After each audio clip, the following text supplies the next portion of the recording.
Hello friends, welcome to my channel. Friends, ಇವತ್ತು ಬೆಳಗ್ಗೆನೇ vlog start ಮಾಡಿದ್ದೀನಿ.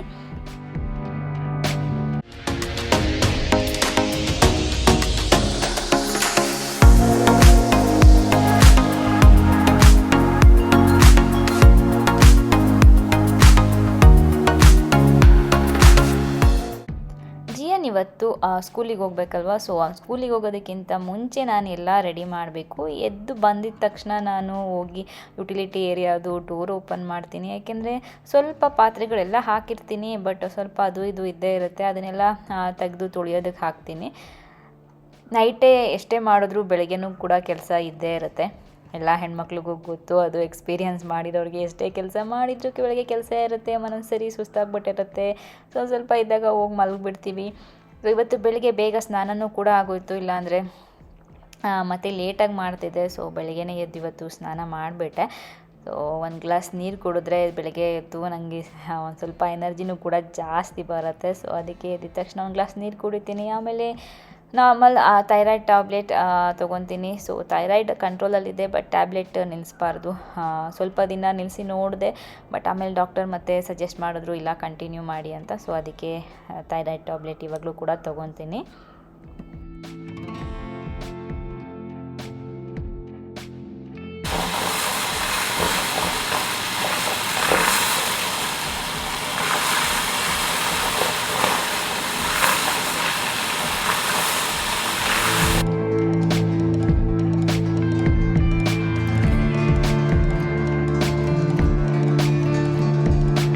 ಫ್ರೆಂಡ್ಸ್, ಜಿಯನ್ ಹೋಗೋದಕ್ಕಿಂತ ಮುಂಚೆ ನಮ್ಮದು ಬ್ರೇಕ್ಫಾಸ್ಟ್ ಎಲ್ಲ ಆಗಿಬಿಡಬೇಕು, ಅದಕ್ಕೆ ಮಾಡ್ತಾ ಇರ್ತೀನಿ. ಸೊ ಬೆಳಗ್ಗೆ ಓವರ್ನೈಟ್ ಓಟ್ಸು ಅಥವಾ ಮ್ಯೂಸ್ಲಿ ವಿತ್ ಮನೇಲಿ ಏನು ಫ್ರೂಟ್ಸ್ ಇರುತ್ತೆ ಅದೇ ನಮ್ಮದು ಬ್ರೇಕ್ಫಾಸ್ಟು. ಒಂದೊಂದ್ಸರಿ ಆಮ್ಲೆಟ್ ವೆಜಿಟೇಬಲ್ಸ್ ಎಲ್ಲ ಹಾಕಿ ಆ ಥರ ಮಾಡ್ತಾ ಇರ್ತೀನಿ. ಸೊ ಇವತ್ತು ಮ್ಯೂಸ್ಲಿ. ಜಿಯೋ ಇನ್ನೂ ಮಲಗಿದ್ದಾನೆ, ಎದ್ದೇಳಬೇಕು. ಸೊ ಬೆಳಗ್ಗೆನೇ ಎದ್ದು ನಂದು ಸ್ನಾನ ಎಲ್ಲ ಆಯಿತು. ಸೊ ಇವತ್ತು ಬನಾನಾ ಹಾಕ್ತಾ ಇದ್ದೀನಿ. ಆವಾಗಲೇ ಹೇಳಿದಾಗೆ ಏನು ಫ್ರೂಟ್ಸ್ ಇರುತ್ತೆ ಅದು ಬ್ಲೂಬೆರಿ, ಸ್ಟ್ರಾಬೆರಿ, ಮನೇಲಿ ಏನು ಇರುತ್ತೆ ಅದು ಆ್ಯಪಲ್ಲು. ಬಟ್ ಜಾಸ್ತಿ ಬನಾನಾನೇ ಹಾಕೋದು, ಚೆನ್ನಾಗಿರುತ್ತೆ ಟೇಸ್ಟ್ ಅದಕ್ಕೆ.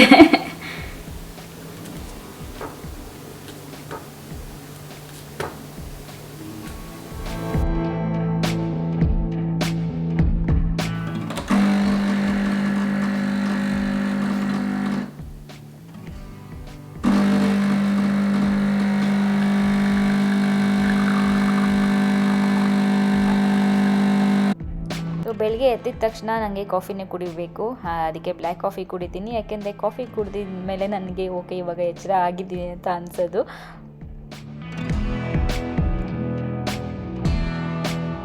ಜಿಯನ್ನ ಬೆಳಗ್ಗೆ ಕಳಿಸಿದ್ದು ಸ್ಕೂಲ್ಗೆ ನೋಡಿ, ಹಿಂಗೆ ಆಲ್ರೆಡಿ ಬಂದ್ಬಿಟ್ಟಿದ್ದೇನೆ. ಎಷ್ಟು 2.5 hours ಎಷ್ಟು ಬೇಗ ಆಯಿತು ಅಂತ ಗೊತ್ತಾಗಲಿಲ್ಲ. ಆಲ್ರೆಡಿ ಬಂದು ಡ್ರೆಸ್ ಎಲ್ಲ ಚೇಂಜ್ ಮಾಡಿ ಇಲ್ಲಿ ನೋಡಿ. ಮಾತಾಡಲ್ವಾ ನೀನು? ಯಾಕೆ ಮಾತಾಡಲ್ಲ? ಬಾ ಮಾತಾಡು.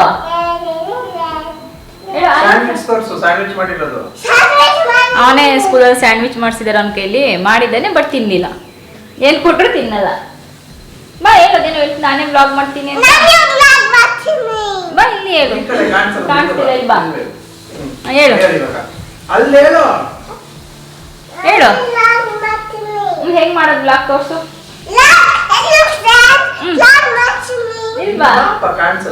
ಹೇಳು ಹೇಳು ಹೇಳು ಹೇಳಿ ಇವಾಗ.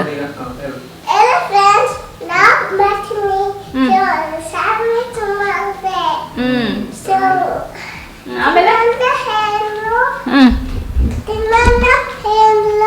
ತಿನ್ನಲ್ವಾ? ಯಾಕೆ?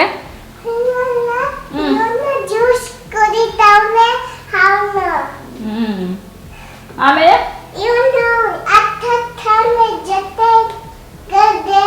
ನಿಂತ್ಕೊಳ್ಳೋದಿಲ್ಲ, ಓಡಾಡ್ತಾನೆ ಇರ್ತಾನೆ. ಸೊ ಲಂಚ್ಗೂ ಆಲ್ರೆಡಿ ಮಾಡಿಟ್ಟಿದ್ದೀನಿ, ರೊಟ್ಟಿ ಮಾಡೋಣ ಅಂತ. ಸೊ ಇವಾಗ ಹೋಗಿ ಮಾಡಬೇಕು. ಇನ್ನೂ ಟೈಮ್ ಇದೆ, 12:30 ಹಂಗೆ ಮಾಡ್ತೀನಿ. ತುಂಬ ಜನ ನಾನು ರೊಟ್ಟಿ ಮಾಡಿದಾಗೆಲ್ಲ ಇದ್ರ ದೋಸೆ ಥರನೇ ಇದೆ ಇಲ್ಲ ಅಂತ ಹೇಳ್ತಿರ್ತೀರ. ಬಟ್ ಏನಂದರೆ ನಾನು ಏನಕ್ಕೆ ರೊಟ್ಟಿ ಈ ಥರ ಮಾಡೋದು ಅಂದರೆ, ಫಸ್ಟು ಅಕ್ಕಿ ಹಿಟ್ಟನ್ನ ಕಲಿಸ್ಕೊಂಡು ಆಮೇಲೆ ಮಿಕ್ಸರಲ್ಲಿ 1 ರೌಂಡ್ ರುಬ್ಕೊತೀನಿ. ಆವಾಗ ಈ ಥರ ಆರಾಮಾಗಿ ಸೌಟಲ್ಲಿ ಹಾಕೋಬೋದು. ಇಲ್ಲ ಅಂದರೆ ಕೈಯಲ್ಲೆಲ್ಲ ಬಳಿಯೋದು, ನಮ್ಮ ಕಡೆ ಕೈಯಲ್ಲಿ ಅದನ್ನು ಮಾಡೋದಕ್ಕೆ ತುಂಬ ಕಷ್ಟ, ಯಾಕೆಂದರೆ ತುಂಬ ಬಿಸಿ ಇರುತ್ತೆ. ಆ ಥರ ಮಾಡೋಕ್ಕೆ ಹೋದರೆ ಕೈಯೆಲ್ಲ ಸುಟ್ಕೊತೀವಿ. ನಾನು ಎಷ್ಟೊಂದು ಸರಿ ಸುಟ್ಕೊಂಡಿದ್ದೀನಿ. ಅದಾದಮೇಲೆ ಈ ಥರ ಐಡಿಯಾ ಸಿಕ್ತು. ಸೊ ಈ ಥರ ಐಡಿಯಾದಲ್ಲಿ ಮಾಡೋಕ್ಕೆ ಸ್ಟಾರ್ಟ್ ಮಾಡಿದೆ. ಸೊ ತುಂಬ ಕ್ರಿಸ್ಪಿಯಾಗಿ ಬರುತ್ತೆ, ತಿನ್ನಾಗಿರುತ್ತೆ, ಆರಾಮಾಗಿ ತಿನ್ಬೋದು. ಅದಕ್ಕೆ ನಾನು ಈ ಥರನೇ ಮಾಡ್ಕೊಳ್ಳೋದು. ಮತ್ತು ಜಿಯನ್ಗೆ ಚಂದುಗೆ ರೊಟ್ಟಿ ಅಂದರೆ ತುಂಬ ಇಷ್ಟ. ಸೊ ಅಕ್ಕಿ ರೊಟ್ಟಿ ಕಡಲೆಕಾಯಿ ಚಟ್ನಿ ಅವರಿಬ್ಬರಿಗೆ ತುಂಬ ಇಷ್ಟ. ಅದಕ್ಕೆ ಒಂದೊಂದ್ಸರಿ ಮಾಡ್ತಾನೆ ಇರ್ತೀನಿ, ನನಗೂ ಕೂಡ ಇಷ್ಟ.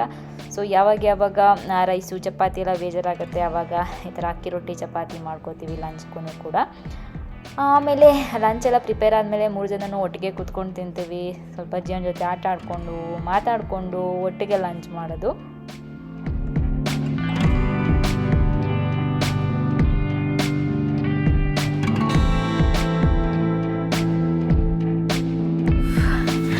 Welcome back friends.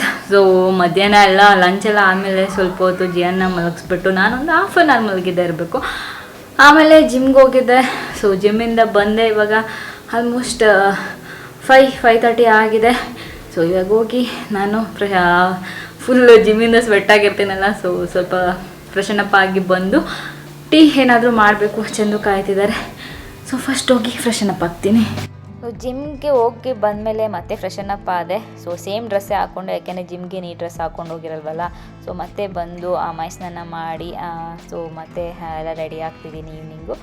ಸೊ ಜಿಮ್ಮಿಂದ ಬಂದಮೇಲೆ ಮಾರ್ನಿಂಗ್ ಸ್ನಾನ ಮಾಡಿದರೂ ಕೂಡ ನಾನು ಈವ್ನಿಂಗ್ ಅಟ್ಲೀಸ್ಟ್ ಮೈ ಸ್ನಾನನಾದರೂ ಮಾಡೇ ಮಾಡ್ತೀನಿ. ಮತ್ತು ಹೇರ್ ವಾಶ್ ಮಾತ್ರ ಇವಾಗ 2 days ಒನ್ಸ್ ಮಾಡೇ ಮಾಡ್ತೀನಿ, ಯಾಕೆಂದರೆ ತುಂಬ ಸ್ವೆಟ್ ಆಗ್ತೀವಲ್ಲ. ಸೊ ಅದಕ್ಕೆ ಜಿಯನ್ನು ಕೆಳಗಡೆ ಆಟ ಆಡ್ತಿದ್ದಾನೆ.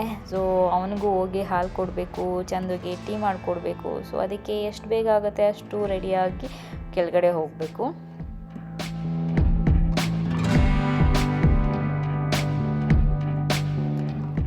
ಟೀ ಮಾಡಿದೆ. ಸೊ ಹೊರಗಡೆ ಸ್ವಲ್ಪ ಮಳೆ ಬರ್ತಾಯಿತ್ತು, ಬಿಸಿ ಬಿಸಿ ಟೀ ಕುಡಿದ್ರೆ ತುಂಬ ಚೆನ್ನಾಗಿರುತ್ತೆ. ಸೊ ಬಂದ ತಕ್ಷಣ ಕುಡಿಯೋಲ್ಲ, ಸ್ವಲ್ಪ ಟೈಮ್ ಆಗುತ್ತೆ. ನಾನು ಈ ವ್ಲಾಗ್ ಮಾಡಿದಾಗ ನೆಕ್ಸ್ಟು ಟೀ ಮಾಡೋದು ಮಾಡಿದ್ದೀನಿ. ಸೊ ನಿಮಗೆ ಗೊತ್ತು, ವ್ಲಾಗ್ ಮಾಡ್ಬೇಕಾದ್ರೆ ಎಲ್ಲನೂ ಮಾಡಲ್ಲ. ಸೊ ಏನೇನಿರುತ್ತೆ ಅದನ್ನೇ ಮಾಡೋದು ಅಂತ. ಸೊ ಈ ಥರ ಹೊರ್ಗಡೆ ಹೋಗಿ ನಿಂತ್ಕೊಂಡು ಸ್ವಲ್ಪ ಹೊತ್ತು ಅದು ಇದು ನೋಡಿಕೊಂಡು ಟೀ ಕುಡಿಯೋದು ನನಗೆ ತುಂಬ ಇಷ್ಟ. ಒಂದೊಂದ್ಸರಿ ಸುಮ್ಮನೆ ಕೂಡ ಹಾಗೆ ಹೋಗಿ ಕೂತ್ಕೋತೀನಿ. ಜಿಯನ್ ಟಿ ವಿ ಹಾಕ್ಸ್ಕೊಂಡು ಅದು ನಮ್ಮ ವ್ಲಾಗೇ ನೋಡ್ತಿದ್ದಾನೆ. ಸೊ ನೋಡ್ಬೋದು ನೀವು, ನಮ್ಮದು ಇದೆಲ್ಲ ಕಾಣಿಸ್ತಿದೆ, ಸ್ಟವ್ ಅದು ಇದು ಎಲ್ಲ. ಸೊ ಮೇ ಬಿ ನನಗನ್ಸುತ್ತೆ ಕಿಚನ್ ಟೂರ್ ವೀಡಿಯೋ ನೋಡ್ತಿದ್ದಾನೆ ಅಂತ, ಯಾಕೋ ಗೊತ್ತಿಲ್ಲ. ಇವತ್ತು ಫುಲ್ ಡೇ ನಮ್ಮದೇ ವೀಡಿಯೋಸ್ ಹಾಕ್ಸ್ಕೊಂಡು ನೋಡ್ತಾ ಇದ್ದ ಅವನು. ಫ್ರೆಂಡ್ಸ್, ಇವಾಗ ಜಿಯುದು ವಾರ್ಡ್ರೋಬ್ ಕ್ಲೀನ್ ಮಾಡೋಣ ಅಂತ ಹೋಗ್ತಾ ಇದ್ದೀನಿ. ಅವ್ನಿಗಿನ್ನ ಅವ್ರ ಪಪ್ಪ ಸ್ನಾನ ಮಾಡಿಸ್ಬೇಕು, ಸ್ನಾನ ಮಾಡಿಸಿಲ್ಲ. ಅವ್ರ ಪಪ್ಪನೇ ಮಾಡಿಸ್ಬೇಕು ಅವನಿಗೆ, ನಾನು ಮಾಡಿಸಿದ್ರೆ ಆಗಲ್ಲ. ಸೊ ಹೋಗಿ ವಾರ್ಡ್ರೋಬ್ ಕ್ಲೀನ್ ಮಾಡಿಬಿಡ್ತೀನಿ. ಅವತ್ತಿಂದ ಮಾಡೋಣ ಅಂತ ಆಗ್ತಾನೆ ಇಲ್ಲ. ಬಟ್ ಆಲ್ರೆಡಿ 7 o'clock ಆಗಿದೆ. ಒಡ್ಸ್ಕೊತೀಯ ಬೇಡ ಮಗನ, 7 o'clock ಆಗಿದೆ. ಬಟ್ ಇವತ್ತು ಡಿನ್ನರ್ಗೆ ಸುಮ್ಮನೆ ಹೋಗಿ ಎಲ್ಲ ಸ್ಯಾಲೆಡ್ ತಿನ್ಕೊಂಬರೋಣ ಅಂತ ಅಂದ್ಕೊಂಡಿದ್ದೀವಿ. ಅಲ್ಲೊಂದು ಸ್ಮೂರ್ ಅಂತ ಇದೆ, ಅಲ್ಲಿ ಹೋಗೋಣ ಅಂತ. ಸೊ ಚಂದ 9 o'clockವರೆಗೆ ಕಾಲಿದೆ, ಅದು ಮುಗಿಸಿ ಹೋಗಬೇಕು. ಸೊ ಇವಾಗ ಹೋಗಿ ವಾರ್ಡ್ರೋಬೆಲ್ಲ ಕ್ಲೀನ್ ಮಾಡಿಬಿಡ್ತೀನಿ ಅಷ್ಟರಲ್ಲಿ. ಸೊ ಜಿಯನ್ದು ವಾರ್ಡ್ರೋಬ್ದಿರೋ ಬಟ್ಟೆಗಳೆಲ್ಲ ಇವಾಗ ತೆಗೆದು ಕೆಳಗಡೆ ಹಾಕ್ತೀನಿ. ಇನ್ನೊಂದು ಸ್ವಲ್ಪ ಹ್ಯಾಂಗರ್ಸ್ ಎಲ್ಲ ತರಿಸಿದೆ, ಅದೆಲ್ಲ ಇದೆ.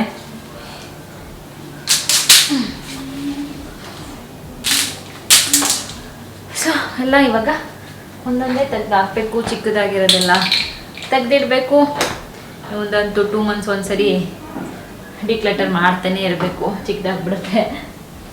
ಇವಾಗ ಸ್ವಲ್ಪ ಪರವಾಗಿಲ್ಲ, ಫಸ್ಟ್ ಇನ್ನೂ ಜಾಸ್ತಿ ಆಗ್ತಿತ್ತು, ಬಟ್ ಇವಾಗ ಓಕೆ. ಸೊ ಅವನಂತೂ ಬಟ್ಟೆ ಹಾಕೊಂಡಿಲ್ಲ, ಸ್ನಾನಕ್ಕೆ ಹೋಗೋಕೆ ರೆಡಿ ಆಗಿದ್ದಾನೆ. ಅದರಲ್ಲೇ ಗ್ಲಾಸ್ ಹಾಕೊಂಡು ಸ್ಟೈಲ್ ಮಾಡ್ತಿದ್ದಾನೆ. ಈ ಪುಟಾಣಿದು ಹಿಂಸೆ ಇಟ್ಟಿಟ್ಟೇ ಇರುತ್ತೆ ಕ್ಲೀನ್ ಮಾಡೋದು.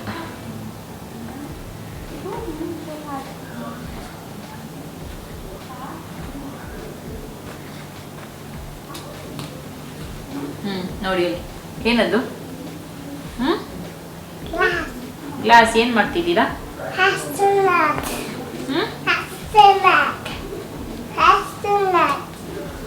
ರಜನಿ ಸ್ಟೈಲ್ ಮಾಡ್ತಿದ್ದೀರಾ?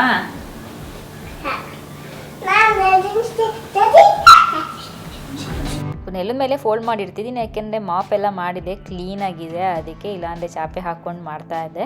ಸೊ ಮತ್ತೆ ಅದು ಕ್ವಶನ್ ಬರುತ್ತೆ, ಅದಕ್ಕೆ ಮೊದಲೇ ನಾನೇ ಹೇಳಿಬಿಡ್ತಾ ಇದ್ದೀನಿ. ಎಲ್ಲ ಅರೇಂಜ್ ಮಾಡಾಯಿತು. ಜಿಯಂದೆಲ್ಲ ಚಿಕ್ಕ ಚಿಕ್ಕದಲ್ವ, ಹಿಂಗೆ ಇಟ್ರು ಬಿದ್ದೋಗ್ತಾ ಇರುತ್ತೆ. ಸೊ ಅದಕ್ಕೆ ಏನಾದರೂ ಒಂದು ಆರ್ಗನೈಸ್ ಮಾಡೋಕ್ಕೆ ಏನಾದರೂ ಒಂದು ತೊಗೊಂಡು ಆರ್ಗನೈಸ್ ಮಾಡಬೇಕು. ಸೊ ಅಮೆಝಾನಲ್ಲಿ ನೋಡಬೇಕು ಯಾವ ಥರ ಏನಾದರೂ ಸಿಗುತ್ತಾ ಅಂತ. ಸೊ ಸದ್ಯಕ್ಕೆ ಇವಾಗ ಇಷ್ಟು ಆರ್ಗನೈಸ್ ಮಾಡಿದ್ದೀನಿ, ನೋಡ್ಬೋದು ನೀವು. ಇಲ್ಲೆಲ್ಲ ಹ್ಯಾಂಗರ್ಸಲ್ಲಿ ಸ್ವಲ್ಪ ಶರ್ಟು ಯಾವುದೋ ಅವನು ಹೊರಗಡೆ ಹಾಕೊಂಡು ಓಡಾಡ್ತಾನೆ ಅದು, ಕೆಲವೊಂದೆಲ್ಲ ಇಲ್ಲಿ ಅಷ್ಟೇ ಹೊರಗಡೆ ಹಾಕೊಂಡು ಓಡಾಡೋದು, ಮತ್ತು ಹೊಸದು ಎಲ್ಲ ಇಲ್ಲೇ ಇಟ್ಟಿದ್ದೀನಿ. ಇಲ್ಲೆಲ್ಲ ಡೈಲಿ ವೇರ್ದು, ಸೊ ಆ ಥರದ್ದೆಲ್ಲ ಇಲ್ಲಿ ಕೆಳಗಡೆ. ಸೊ ಇಲ್ಲೆಲ್ಲ ಡೈಲಿ ವೇರ್ದು ಆ ಥರದ್ದೆಲ್ಲ ಇಟ್ಟಿದ್ದೀನಿ. ಸೊ ಮತ್ತು ಇಲ್ಲಿ ಒಂದು ಕ್ಯಾಪ್ಸು, ಇನ್ನರ್ ವೇರು ಏನಿದೆ ಅದೆಲ್ಲ ಇಲ್ಲಿ ಇಟ್ಟಿದ್ದೀನಿ. ಸೊ ಎಲ್ಲ ಆಯಿತು. ಇಷ್ಟು ಜಿಯೋದು ವಾರ್ಡ್ರೋಬು. ಇನ್ನೊಂದು ಸ್ವಲ್ಪ ಎಲ್ಲ ವಾಶ್ಗೆ ಹಾಕಿದ್ದೀನಿ, ಅದೆಲ್ಲ ವಾಶ್ ಆದಮೇಲೆ ಹ್ಯಾಂಗರ್ಸಲ್ಲಿ ಇನ್ನೊಂದು ಸ್ವಲ್ಪ ಬರುತ್ತೆ. ನಾಳೆ ಮತ್ತೆ ನೋಡೋಣ, ಟೈಮ್ ಸಿಕ್ಕರೆ ನಂದು ಕ್ಲೀನ್ ಮಾಡ್ತೀನಿ. ಇವಾಗ ಚಂದು ವಾರ್ಡ್ರೋಬ್ ಅವಾಗ ಟೈಮ್ ಸಿಕ್ತಾಗ ಅವ್ರು ಕ್ಲೀನ್ ಮಾಡಿಬಿಟ್ಟಿದ್ದಾರೆ. ಸೊ ಅವ್ರು ನೀಟಾಗಿದೆ. ನಾನು ಸ್ವಲ್ಪ ಎಲ್ಲ ವೀಡಿಯೋಗೆ ಅದು ಇದು ಹೇಳ್ಕೊತಾ ಇರ್ತೀನಿ, ಅದೆಲ್ಲ ಅಲ್ಲದೆ ಇದೆ, ಅದು ಸ್ವಲ್ಪ ಕ್ಲೀನ್ ಮಾಡಬೇಕು. ಸೊ ಹೊರಗಡೆ ಹೋಗೋಣ ಊಟಕ್ಕೆ ಅಂದ್ಕೊಂಡಿದ್ದೀವಿ. ಇವಾಗ ಹೋಗಿ ಡ್ರೆಸ್ ಚೇಂಜ್ ಮಾಡ್ತೀನಿ, ಜೀವ ರೆಡಿಯಾಗಿದ್ದಾನೆ, ಹೊರಡಬೇಕು. ಫ್ರೆಂಡ್ಸ್, ಏನಂದರೆ ತುಂಬ ಜನ ಕೇಳ್ತಾ ಇರ್ತೀರಾ, ರಮ್ಯಾ ನೀವು ಹೇಗೆ ಎಲ್ಲ ಮ್ಯಾನೇಜ್ ಮಾಡ್ತೀರಾ, ಟ್ರಿಪ್ಗೆ ಹೇಗೆ ನೀವು ಹಣ ಉಳಿತಾಯ ಮಾಡ್ತೀರಾ, ಅದ್ರ ಬಗ್ಗೆ ನಮ್ಗೆ ಸ್ವಲ್ಪ ಟಿಪ್ಸ್ ಕೊಡಿ ಅಂತ. ನಾನು ತುಂಬ ಸರಿ ಹೇಳಿದ್ದೀನಿ, ನಮ್ಮದು ಹಳೆ ಮನೇಲಿದ್ದಾಗಲೂ ಕೂಡ ಹೇಳಿದೆ. ಏನಿಲ್ಲ, ನಾನು ಯಾವಾಗಲೂ ವರ್ಷದಲ್ಲಿ ಒಂದು ಸರಿ ನಾನು ಟ್ರಿಪ್ ಹೋಗಬೇಕು ಅಂತ ಅಂದ್ಕೊಂಡಾಗ, ಸೊ ಅವಾಗ ಟ್ರಿಪ್ಗೆ ಅಂತ ಫಸ್ಟೇ ಸ್ವಲ್ಪ ಸೇವ್ ಮಾಡಿ ಇಟ್ಕೊಂಡಿರ್ತೀನಿ. ಸೊ ಅದು ನಾನು ಯಾವಾಗಲೂ ಮಾಡೋದು, ಅದಕ್ಕೆ ನನಗೆ ಟ್ರಿಪ್ಗೆಲ್ಲ ಹೋಗೋದಕ್ಕೆ ಆಗೋದು. ಸೊ ಏನೇ ಇರಲಿ, ಏನೇ ಮಾಡ್ತಿರಲಿ, ಏನೇ ಕೆಲಸ ಇರಲಿ, ಸೊ ಬೇರೆ ಏನೇ ಖರ್ಚಿದ್ರು ಕೂಡ ವೆಕೇಷನ್ಗೆ ಅಂತಲೇ ಸ್ವಲ್ಪ ನಾನು ಕೂಡಿಟ್ಟಿರ್ತೀನಿ. ಸೊ ಒಂದೇ ಸರಿ ಕೂಡಿಡೋಕ್ಕಾಗಲ್ಲ, ನಂಗೆ ಗೊತ್ತು, ಯಾರಿಗೂ ಆ ಥರ ಆಗೋದಿಲ್ಲ. ಒಂದೇ ಸರಿ ನಾವು ವೆಕೇಷನ್ಗೆ ಹೋಗ್ತಾ ಇದ್ದೀವಿ, ಇವಾಗ ಇಷ್ಟು ಅರೇಂಜ್ ಮಾಡಬೇಕು ಅಂದರೆ ಕಷ್ಟ ಆಗುತ್ತೆ. ಅದಕ್ಕೆ ನಾವು ಒಂದು ವರ್ಷದಲ್ಲಿ ಪ್ಲ್ಯಾನ್ ಮಾಡಿ ಸ್ವಲ್ಪ ಇಟ್ಕೊಂಡು ಬಂದರೆ ನಾವು ಯಾವ ಮಂತಲ್ಲಿ ಯಾವಾಗಲೂ ಹೋಗಬೇಕು ಅಂದ್ಕೊಂಡಿರ್ತೀವಿ, ಆ ಮಂತ್ ಅಷ್ಟರಲ್ಲಿ ದುಡ್ಡು ಆಗುತ್ತೆ. ಸೊ ನಾನು ಯಾವಾಗಲೂ ಹಾಗೇ ನೀವು ನೋಡ್ಬೋದು, ನಾವು ಆಲ್ಮೋಸ್ಟ್ ಯಾವಾಗಲೂ ಟ್ರಾವೆಲ್ ಮಾಡಿದ್ರೆ ಸೆಪ್ಟೆಂಬರ್ ಅಕ್ಟೋಬರ್ ಟೈಮಲ್ಲೇ ಜಾಸ್ತಿ ಟ್ರಾವೆಲ್ ಮಾಡೋದು. ಸೊ ಹಾಗೆ ಅವಾಗಿನ ಸೇವ್ ಮಾಡಿಕೊಂಡು ಇಟ್ಕೊಂಡು ಬಂದು ನಾನು ಯಾವಾಗಲೂ ಟ್ರಾವೆಲ್ ಮಾಡಬೇಕಾದ್ರೆ ಅದನ್ನು ಯೂಸ್ ಮಾಡ್ತೀನಿ. ಸೊ ಇದು ನೀವು ಕೂಡ ಫಾಲೋ ಮಾಡ್ಬೋದು. ನಾವು ಇವಾಗ ಬೇರೆ ಕಂಟ್ರಿಗೆ ಹೋಗಬೇಕು ಅಂತಿಲ್ಲ, ಇಂಡಿಯಾದಲ್ಲಿ ಎಲ್ಲಾದರೂ ಆಗ್ಬೋದು ಅಥವಾ ಕರ್ನಾಟಕದಲ್ಲಿ ಎಲ್ಲಾದರೂ ಆಗ್ಬೋದು, ಎಲ್ಲೇ ಹೋದ್ರೂ ಇಷ್ಟು ದುಡ್ಡು ಅಂತ ಖರ್ಚಾಗುತ್ತೆ. ಸೊ ಅಷ್ಟು ದುಡ್ಡು ಖರ್ಚಾದಾಗ ನಮಗೆ ಒಂದೇ ಸರಿ ನಮ್ಗೆ ಅರೇಂಜ್ ಮಾಡೋಕ್ಕಾಗಲ್ಲ ಅಂದಾಗ ಎವ್ರಿ ಮಂತ್ ಸ್ವಲ್ಪ ಅಂತ ನಾವು ಸೇವ್ ಮಾಡ್ಕೊಂಡು ಬಂದಾಗ, ಇಲ್ಲ ಎಕ್ಸ್ಟ್ರಾ ಏನಕ್ಕೋ ಮಾಡಿರ್ತೀವಿ, ಅದರಿಂದ ಎಕ್ಸ್ಟ್ರಾ ಹಣ ಉಳಿದಿರುತ್ತೆ, ಇಲ್ಲ ಎಕ್ಸ್ಟ್ರಾ ಏನಾದರೂ ಕೆಲಸ ಮಾಡಿರ್ತೀವಿ, ಅದರಿಂದ ಸ್ವಲ್ಪ ಬಂದಿರುತ್ತೆ. ಆ ಥರದ್ದೆಲ್ಲ ನಾನು ಅವಾಗ ವೆಕೇಷನ್ಗೆ ಅಂತಲೇ ಜಾಸ್ತಿ ನಾನು ಕೂಡಿಡೋಕ್ಕೆ ಇಷ್ಟಪಡ್ತೀನಿ. ಆ ಥರ ಬಂದಾಗ ಏನು ಸ್ವಲ್ಪ ಎಕ್ಸ್ಟ್ರಾ ಮನಿ ಸಿಕ್ಕಿದ್ರು ಅದನ್ನು, ಯಾಕೆಂದರೆ ಒಂದೊಂದ್ಸರಿ ನಾವು ಮನೇಲೇ ಇರ್ತೀವಿ, ಹೊರಗಡೆ ಹೋಗಲ್ಲ. ಅದರಲ್ಲೂ ಹೌಸ್ ವೈಫ್ಗಳು ಏನಿರ್ತೀವಿ ನಾವು ಜಾಸ್ತಿ ಮನೇಲೇ ಇರ್ತೀವಿ, ಮನೆ ಕೆಲಸ, ಮಗು ಕೆಲಸ, ಅಡುಗೆ ಕೆಲಸ, ಇದರಲ್ಲೇ ಮುಳುಗೋಗಿರ್ತೀವಿ. ಸೊ ಅದ್ರ ಮಧ್ಯೆ ಒಂದ್ಸರಿ ನಮಗೂ ಕೂಡ ಎಲ್ಲಾದರೂ ಹೊರಗಡೆ ಹೋಗಬೇಕು, ರಿಲ್ಯಾಕ್ಸ್ ಮಾಡಬೇಕು ಅಂತ ಅನಿಸುತ್ತೆ. ಸೊ ಆವಾಗ ಇದು ಹೆಲ್ಪ್ ಆಗುತ್ತೆ. ನೀವು ಕೂಡ ಫಾಲೋ ಮಾಡಿ ನೋಡ್ಬೋದು. ಎಷ್ಟಾಗುತ್ತೆ ಅಷ್ಟು, ಇಷ್ಟೇ ಅಂತಲ್ಲ, ಎಷ್ಟಾಗುತ್ತೆ ಅಷ್ಟು ಒಂಚೂರು ಕೂಡಿಟ್ಕೊಂಡು ಸೊ ಒಂದ್ಸರಿ ಪ್ಲ್ಯಾನ್ ಮಾಡಿ ಹೋಗ್ಬರೋದು. ಸೊ ನಾವು ರಜಾಗಳು ಅಷ್ಟೇ ಚೆಂದಗೆ ಮಾಡೋದು. ಎಲ್ಲ ರಜಾ ಮಂತ್ಲಿ ಒಂದು ರಜಾ ಇರುತ್ತೆ, ಅದನ್ನು ನಾವು ತೊಗೊಳ್ಳಲ್ಲ, ಅದು ಚೆಂದ ಕೆಲಸ ಮಾಡ್ತಾರೆ. ಸೊ ಒಂದೇ ಸರಿ ಈ ಥರ ವೆಕೇಷನ್ಗೆ ಹೋದಾಗ ಅದನ್ನು ತೊಗೊಳಕ್ಕೆ ಇಷ್ಟಪಡ್ತೀವಿ. ಸೊ ಈ ರೀತಿ ನಾವು ವೆಕೇಷನ್ನ ಪ್ಲ್ಯಾನ್ ಮಾಡೋದು. ಸೊ ಆಲ್ಮೋಸ್ಟ್ ಆಗಿದೆ, ಬಟ್ ಇನ್ನು ನಾನು ಅದು ಫೈನಲೈಸ್ ಆಗಿ ಎಲ್ಲ ಯಾವ ಡೇಟಲ್ಲಿ ಹೋಗ್ತಿದ್ದೀವಿ ಅಥವಾ ಎಲ್ಲ ಅದಾದಮೇಲೆ ಹೇಳ್ತೀನಿ, ಯಾಕೆಂದರೆ ಇನ್ನೂ ಪ್ಲ್ಯಾನಿಂಗಲ್ಲಿ ಹೋಗ್ತಾ ಇದೆ. ಸೊ ಇನ್ನೂ ಫೈನಲೈಸ್ ಆಗಿದೆ ಅಂತ ಹೇಳೋಕ್ಕೆ ಬರೋಲ್ಲ. ಸೊ ಎಲ್ಲಿಗೆ ಹೋಗೋದು ಅಂತ ಆಗಿದೆ, ಸ್ವಲ್ಪ ಸಸ್ಪೆನ್ಸ್ ಇಲ್ಲಿ, ಆಮೇಲೆ ಹೇಳ್ತೀನಿ ಎಲ್ಲಿಗೆ ಹೋಗೋದು ಅಂತ. ಸೊ ಡೇಟ್ಸು ಮತ್ತು ಎಲ್ಲ ಆದಮೇಲೆ ನಾನು ನಿಮಗೆ, ನೀನು ಹೋಗ್ಬೇಕಾದ್ರೆ ನಾನು ನಿಮಗೆ ಹೇಳ್ತೀನಿ. ಸೊ ಇನ್ಫಾರ್ಮೇಷನ್ ಕೊಡ್ತೀನಿ ಅದ್ರ ಬಗ್ಗೆ.